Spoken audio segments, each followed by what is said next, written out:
Hello, I'm Noah Jewell, and this is my review on The Witcher 3. The Witcher's contact in Velen was to be Hendrik, the Emperor's spy. Hendrik was operating incognito in that war-ravaged land. His mission, to gather intelligence about Ciri. Yet Geralt arrived too late. The Wild Hunt had reached Hendrik first. The Witcher learned nothing from the spy's corpse, but the Wraiths had failed to find his notes. Geralt read them and knew that Ciri had been a guest of the Bloody Baron, a local warlord, and that she'd quarreled with a witch. So a great part about the game is that usually during the loading to help pass the time, they'll put out little clips like that, which is absolutely awesome because you can just sit back and get a little lore, and then after you're done, as most games have, is they have these little tips at the bottom of the screen. And some of them are really helpful, like you can reset your skill points, if you start on the game and you're just really doing bad. And, you put all your stuff into alchemy, or you put into something really boring. And it's just, eh. So, you got your glossary, which the bestiary is really detailed.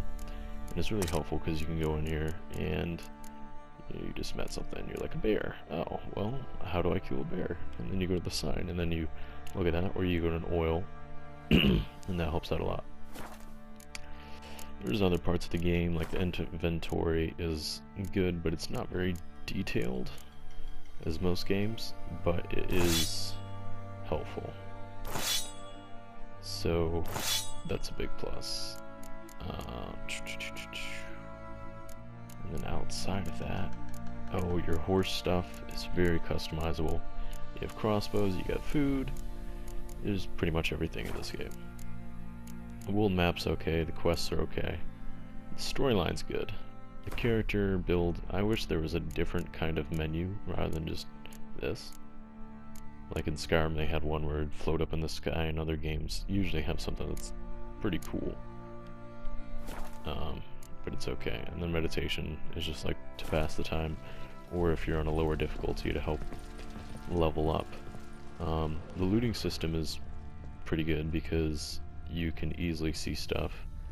But one major bad part about the game is that every time you go to talk to somebody, or every time you're trying to grab something, to light the candles is the same button. So you'll just keep pressing this.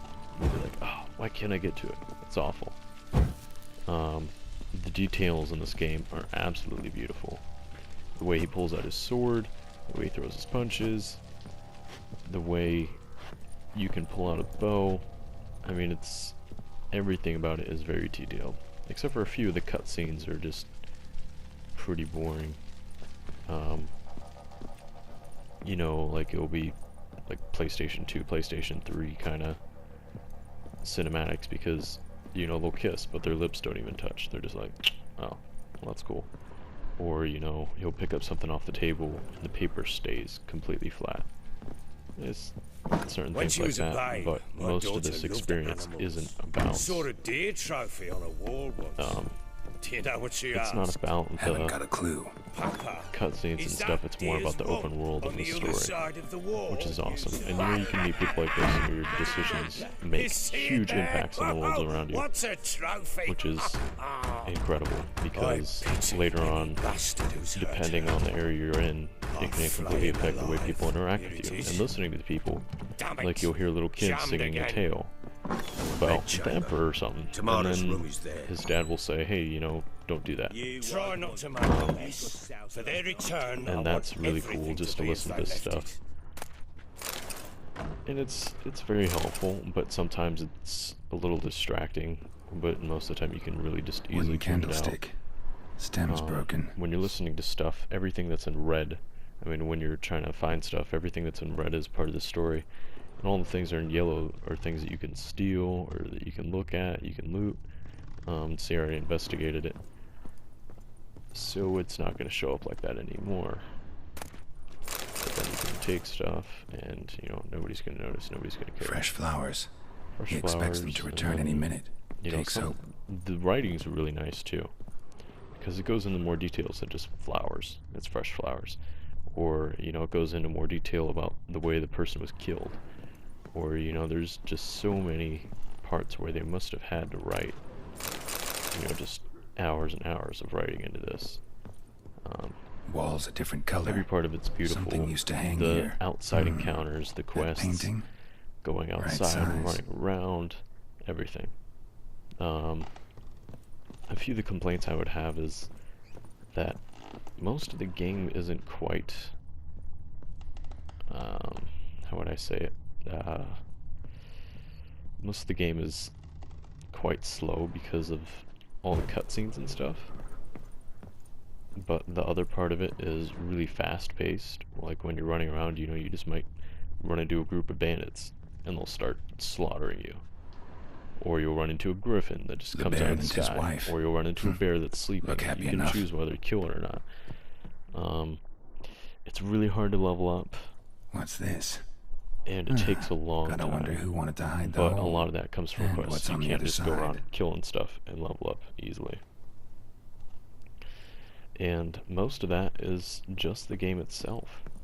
Going outside is awesome, and especially roaming the world, it's beautiful. Absolutely beautiful. And as you can see, even inside there's a breeze for his hair and for his jacket, and the way the studding on the jacket. I mean, every single one of these weapons that you're just going to throw away once you're done with it is beautiful. So it's a big difference, and there's a lot of attention to detail, and the free roam in this game is absolutely beautiful and very alive. Every part of it is moving, and every part of it is random. So that's a big plus to this game. Alright, see ya.